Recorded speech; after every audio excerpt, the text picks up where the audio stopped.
मित्रांनो जय हिंद. मी प्रकाश पोटे, सामाजिक कार्यकर्ता. मित्रांनो आज मी पुन्हा एका रोडच्या संदर्भात आलोय. हा रोड आहे वडगाव तांदळी ते देवळगाव सिद्धी दरम्यानचा. परंतु MPNचा जो टॅग व्हायला पाहिजे, जे कोटिंग व्हायला पाहिजे, जुन्या रोडशी ते व्यवस्थित न झाल्यामुळे असा पूर्ण रोड हा निघालाय.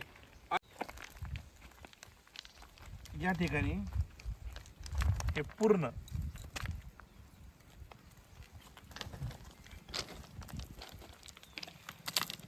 MPN जर असं सहज, अगदी सहज असं हाताने निघतंय,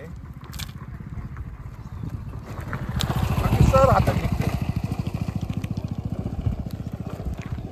याचा अर्थ काय झालाय हे पहा. आता सुद्धा हा जो रस्त्याचा तुकडा आहे याच्या खाली स्पष्ट पहा डांबर नाहीये. म्हणजे यांनी जे काही स्क्रॅपिंग करायला पाहिजे आणि स्क्रॅपिंग केल्यानंतर जे खाली नवीन MPN आणि जो जुना रस्ता आहे त्याला जे टॅग करायला पाहिजे किंवा टॅग कोट केला पाहिजे तो व्यवस्थित केला नाही. खडी खराब वापरली.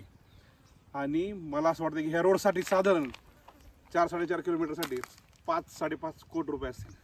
मला सांगितलं की या रस्त्याला